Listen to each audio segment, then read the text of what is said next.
নমস্কার বন্ধুরা।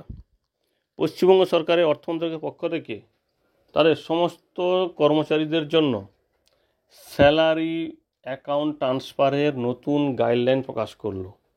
এবং এখানে আজকে আমরা আলোচনা করব এই স্যালারি অ্যাকাউন্ট ট্রান্সফারের নতুন গাইডলাইনে কত কিলোমিটারের মধ্যে হলে ট্রান্সফার করা যাবে, কত বছর অন্তর ট্রান্সফার করা যাবে, বা আর কী কী শর্ত যুক্ত করা হয়েছে, এবং সেই সঙ্গে কী কী ডকুমেন্টস লাগবে এবং ফর্মটি বা কীভাবে ফিল আপ করবেন, এই বিষয়টি অবশ্যই আপনাদের সঙ্গে আলোচনা করবো। আশা করব ভিডিওটি শেষ পর্যন্ত দেখবেন। কারণ আপনারা জানেন স্যালারি যে অ্যাকাউন্ট বিভিন্ন কারণে অনেকের ট্রান্সফার হয়ে যায়, অনেকে বাড়ি চেঞ্জ করে, ভাড়ায় ছিল সেখান থেকে বাড়ি বা অন্য কোথাও যাচ্ছে, তো সেক্ষেত্রে তাদের কিন্তু স্যালারি অ্যাকাউন্টে ট্রান্সফার করলে সুবিধা হয়। কারণ বাড়ির পাশাপাশি যত স্যালারি অ্যাকাউন্টের ব্রাঞ্চটা থাকবে তাতে কিন্তু কাজের সুবিধা হয়। তো সেক্ষেত্রে এই যে বলা হয়েছে, দেখুন, changing the salary linked bank account of the government employees from one bank to other bank. এটা হচ্ছে এক ব্যাঙ্ক থেকে অন্য ব্যাঙ্কে ট্রান্সফার। এমনিতে একই ব্যাঙ্কের মধ্যে তো সেই অর্থে খুব একটা সমস্যা হয় না। তো এখানে যে বিষয়গুলো বলা হয়েছে সেই বিষয়টি দেখুন। বলা হয়েছে যে গভর্নমেন্ট এমপ্লয়িজ, তো তার মানে শুধুমাত্র সরকারি কর্মচারী নয়, কারণ একই ফরম্যাটে এর আগে যে নিয়ম ছিল সরকারি কর্মচারীদের, একই ফরম্যাটে কিন্তু স্কুল শিক্ষক শিক্ষাকর্মীদেরও কিন্তু ছিল। তো স্বাভাবিকভাবে এটা অর্থমন্ত্রক থেকে বিজ্ঞপ্তি জারি করেছে, মানে ভবিষ্যতে এটা আশা করি সমস্ত শিক্ষক শিক্ষাকর্মীদের জন্য কিন্তু নিয়মটি প্রযোজ্য হবে। কারণ এই যে ফর্মটি দিয়েছে, এই ফর্মটির সঙ্গে কিন্তু শিক্ষক শিক্ষাকর্মীদের ব্যাঙ্ক অ্যাকাউন্ট ট্রান্সফারের কিন্তু লিঙ্ক আছে। মানে লিঙ্ক বলতে চাইছি যে প্রায় মিল আছে। তো সেই বিষয়টি খেয়াল করে কিন্তু আমরা বলছি যে সবার জন্য কিন্তু এটা লাগু হতে পারে।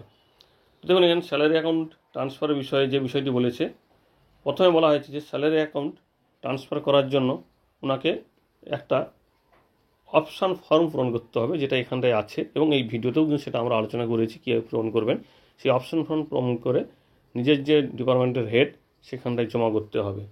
এবার যদি অন্য কোনো ব্যাংকে লোন থাকে বা আউটস্ট্যান্ডিং কোনো ডিমান্ড থাকে, তো সেক্ষেত্রে নো অবজেকশান বা নো ডিউ সার্টিফিকেট বা নো লায়াবিলিটি সার্টিফিকেট কিন্তু এটা প্রয়োজন হবে। তো সেই সার্টিফিকেটটা আপনাকে নিয়ে আসতে হবে যদি আপনার লোন টোন থাকে। যদি না থাকে সেক্ষেত্রে কিন্তু কোনো কিছু সমস্যা নেই।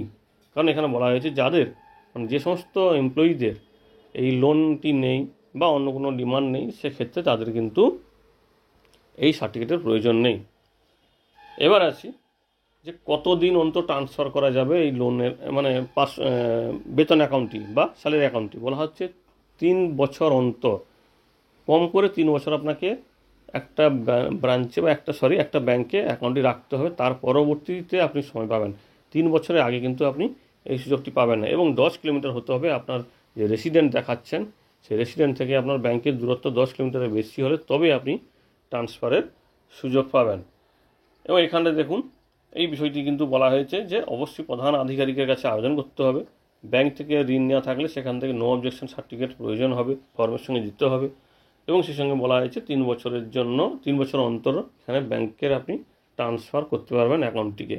এবং সেই সঙ্গে আপনার যে বাড়ি থেকে দূরত্ব 10 কিলোমিটারের বেশি হলে তবে এই আবেদনটি করতে পারবেন। এখানে দেখুন option form to change salary linked bank account, এটা কিন্তু শিক্ষক শিক্ষাকর্মীদের জন্যও কিন্তু এই ফর্মটি আছে, এবং সেটা কিন্তু পূরণ করতে চাইলে আপনি কিন্তু এটা সম্পূর্ণ দেখতে পারেন। দেখুন, এখানটায় বিশেষ কিছু নেই, আপনি একটু মন দিয়ে দেখলে আপনিও বুঝতে পারবেন। দেখুন, প্রথমে এটা নাম তো দেওয়াই আছে, ফর্মটির নাম দেওয়াই আছে। এরপর নেম অফ দ্য এমপ্লয়িজের নাম অবশ্যই যে ব্যাঙ্ক অ্যাকাউন্টে যেটা আছে সেরকম কিন্তু অবশ্যই হওয়া উচিত। এবং ডেজিগনেশন কী পোস্টে আছেন, নেম অফ দ্য ডিপার্টমেন্ট, কোন ডিপার্টমেন্টে আপনি সার্ভিস করছেন, এবং HRMS আইডি কোড, এটা সবারই একটা করে কোড থাকে। সমস্ত এমপ্লয়ি, সরকারি কর্মচারী বা শিক্ষক শিক্ষাকর্মী সবারই কিন্তু একটা করে আইডি থাকে, সেই আইডিটা দিতে হবে।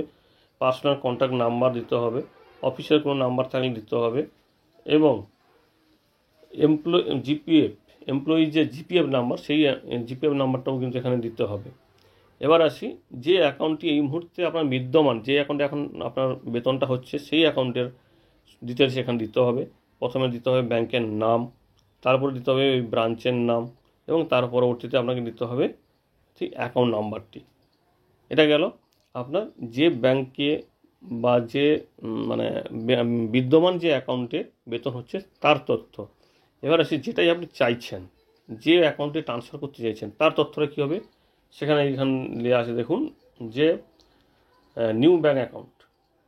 এখানটা নেম অফ দ্য ব্যাঙ্ক, যে ব্যাঙ্কে আপনি নিতে চাইছেন, ধরুন আপনি স্টেট ব্যাঙ্ক বা পাঞ্জাব ব্যাঙ্কে নিয়ে চাইছেন, সেই ব্যাংকের নাম দেবেন এবং তারপরে ব্রাঞ্চ দেবেন, ব্রাঞ্চের নাম দিয়ে দেবেন, এরপরে অ্যাড্রেস ঠিকানা দিয়ে দেবেন, যদি তাদের ফোন নাম্বার থাকে সেই ফোন নাম্বার দেবেন এবং ওই ব্যাংকের যে আপনার অ্যাকাউন্টটি আছে সেই অ্যাকাউন্টের আইএফএসসি কোডটি অবশ্যই দেবেন এবং এমআইসিআর কোডটি অবশ্যই দিতে হবে এবং সেই সঙ্গে অ্যাকাউন্ট নাম্বারটা দিতে হবে। এখানটায় দেখুন অ্যাকাউন্ট টাইপ, এখানে অ্যাকাউন্ট টাইপ সেমি অ্যাকাউন্ট হতে পারে বা অন্য কোনো ধরনের অ্যাকাউন্ট আর নাকি সেটাও কিন্তু দিতে হবে।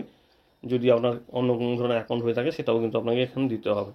এরপরে আসি অ্যাকাউন্ট নাম্বারটাও দিতে হবে এবং এরপরে এখানটায় একটা কিছু ডিক্লারেশন থাকে যে আপনি যা তথ্য দিয়েছেন সমস্ত তথ্য সঠিক এবং সেটা আপনি জেনে বুঝেই দিয়েছেন এবং আপনি এর সঙ্গে যা যা ডকুমেন্টস লাগবে, নো অবজেকশন হোক, নো লায়াবিলিটি সার্টিফিকেট সবই আপনি দিয়েছেন বলে ডেট দেবেন এবং তারিখ দেবেন এবং তার পরবর্তী সিগনেচার দিয়ে ডেট দিয়ে দেবেন। দেওয়ার পরে আপনি জমা করবেন এবং তারপরে আপনাদের অফিস থেকে সিগনেচার করে হোক আর যাই করে তারা বাকি প্রসেসিংটা তারা করবে এবং তারা কিন্তু ডিডিওর কাছে ফরওয়ার্ড করবে। পরবর্তীতে সেই কাজটা কিন্তু অটোমেটিকলি হয়ে যাবে। এই হচ্ছে স্যালারি অ্যাকাউন্ট ট্রান্সফার করার, ব্যাংক ট্রান্সফার করার নতুন নিয়ম বা নতুন ফরম্যাট। অর্থাৎ 3 বছর আপনাকে ওই ব্যাংকে থাকতে হবে এবং 10 কিলোমিটার দূরত্বে অবশ্যই আপনার বাড়ি হতে হবে এবং সেই সঙ্গে এই ফর্ম ফিল আপটি আপনাদের সঙ্গে আমরা আলোচনা করলাম। যদি ভিডিওটি ভালো লাগে বা কখনও কাজে লাগে অবশ্যই কমেন্ট করে জানাবেন এবং সেই সঙ্গে এই ভিডিওটির যে ফর্মটি আমরা দেখিয়েছি আপনাদের জন্য তার যে ফর্মের যে লিঙ্কটি যদি আপনি ডাউনলোড করতে চান সেটাও কিন্তু এখানে দিয়ে দেবো আমরা। ধন্যবাদ।